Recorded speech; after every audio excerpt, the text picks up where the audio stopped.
প্ৰথম কথাটো হ'ল যোৱা দুদিনৰ আগত আমাৰ মাননীয় পশুপালন মন্ত্ৰী আৰু আমাৰ মাননীয় মুখ্যমন্ত্ৰী ফেচবুক পেজত এটা বাতৰি আমি দেখিবলৈ পালোঁ যে ইতিমধ্যে থাইলেণ্ডৰ বহুজাতিক কোম্পেনী CP গ্ৰুপ বুলি এটা কোম্পেনী তেওঁলোকৰ হাতত গাহৰি পালন যি ব্যৱসায় সেই ব্যৱসায়টো গতাব চেষ্টা কৰিছে।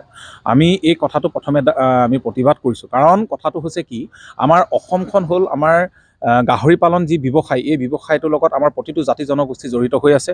আমি শিক্ষিত নিবনুৱাসকল আমি জড়িত হৈ আছোঁ আৰু আমি জনাব বিচাৰোঁ যে এই গাহৰি পালনৰ যোগেদি আমাৰ ঘৰুৱা যিবিলাক সমস্যা হওক সেই হওক, আজি গাহৰি বিক্ৰী কৰি পেলাই আমাৰ জনজাতি ৰাইজেই হওক বা আমি সকলো সেই সমস্যাবিলাক সমাধান কৰি আছোঁ বা অৰ্থনৈতিকভাৱে নিজৰ পৰিয়ালটো চলাবলৈ সক্ষম হৈছোঁ।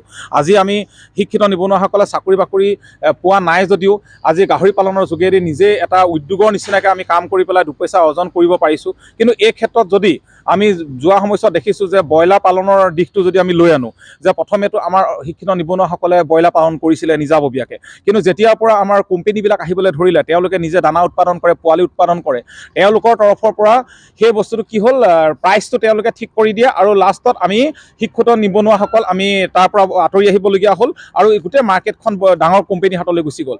যেতিয়া CP গ্ৰুপ আহিব, তেওঁলোকেও দানা উৎপাদন কৰিব, তেওঁলোকে পোৱালি উৎপাদন কৰিব আৰু তাৰ ফলত কি হ'ব, তেওঁলোকে কম প্ৰাইজত তেওঁলোকে মাৰ্কেটত তেওঁলোকৰ গাহৰিসমূহ এৰি দিব।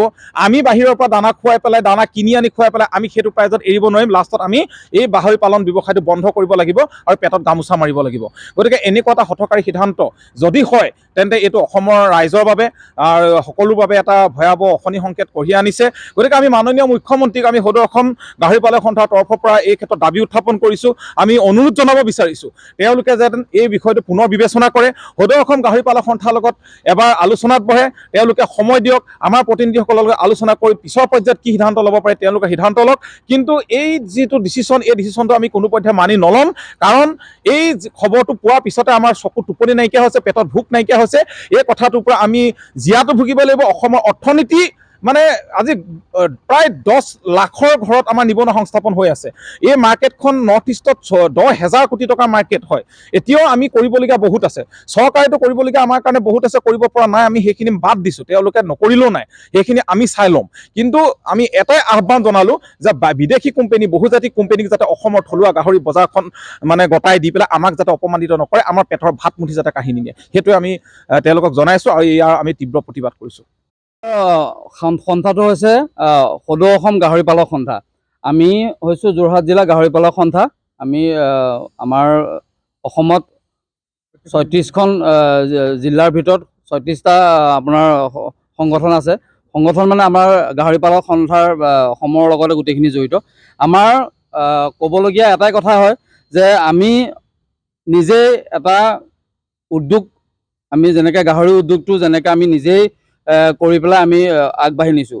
আমাৰ অসম চৰকাৰে যোনটো পদক্ষেপ ল'ব গৈ আছে, বাহিৰৰ এটা কোম্পানীক অসমত মাতি আনি যোনটো গাহৰি উদ্যোগটো তেখেতসকলৰ হাতত গতাই দিব বিচাৰিছে, আমি তাত অকণমানো সন্মতি নহয়। কিয়নো আমি আমাৰ নিজৰ গাহৰিখিনি আমি নিজেই পালন কৰি পেলাই আমি আমাৰ অৰ্থনৈতিক দিশত আমি আগবাঢ়ি গৈছোঁ।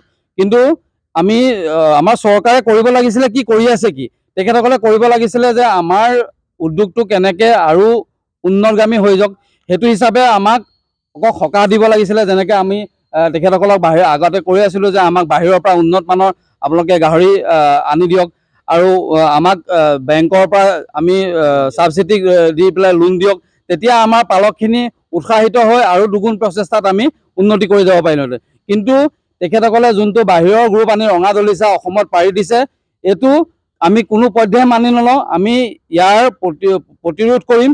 আমি কেতিয়াও ইয়াক মানি নলওঁ। আমি দৰকাৰ হ'লে ইয়াতকৈ আৰু আপোনাৰ দুপে আমি বেলেগ বেলেগ ধৰ্ণা দিম, বেলেগ বেলেগ আপোনাৰ আমি পন্থা ল'বলৈ আমি হেৰি কৰিম। গতিকে আমাৰ একো নাই, আমাৰ ভাগে আমাক চলাব দিয়ক। আমি গাহৰি উদ্যোগটো বাহিৰৰ কোম্পানীক কেতিয়াও গতাব আমি নিদিওঁ।